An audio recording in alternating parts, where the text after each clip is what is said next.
Welcome back to our ASC 230 Cash Flows Explainer. We're jumping right into Section 6, Non-Cash Disclosures, FX, and Supplemental Requirements. In our last lesson, we completely mastered the Classification Decision Guide. But what do you do when a massive financial transaction involves exactly zero cash?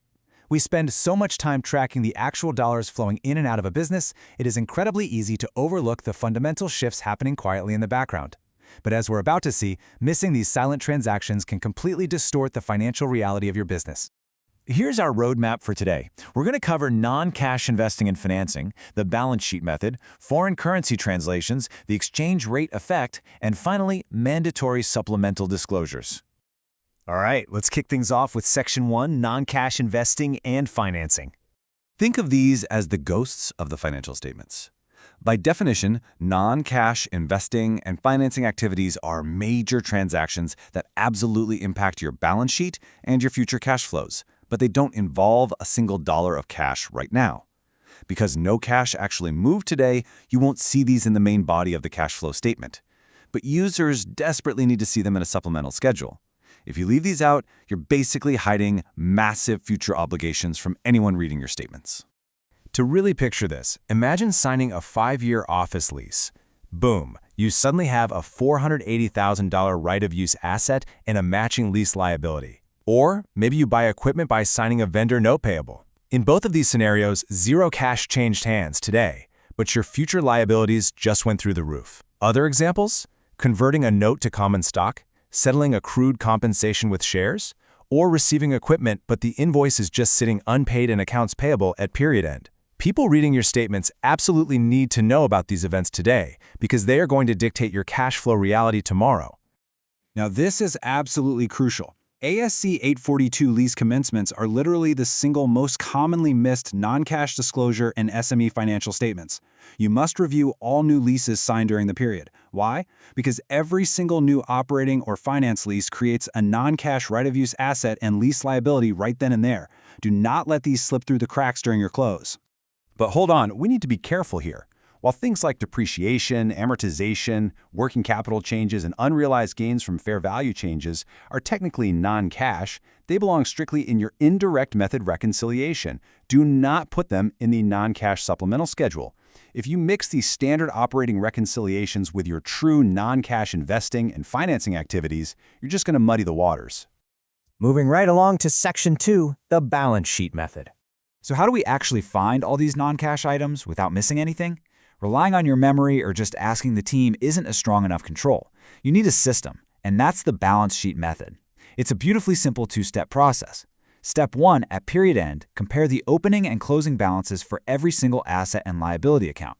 Step 2, isolate any major change that is not explained by a cash flow in your statement.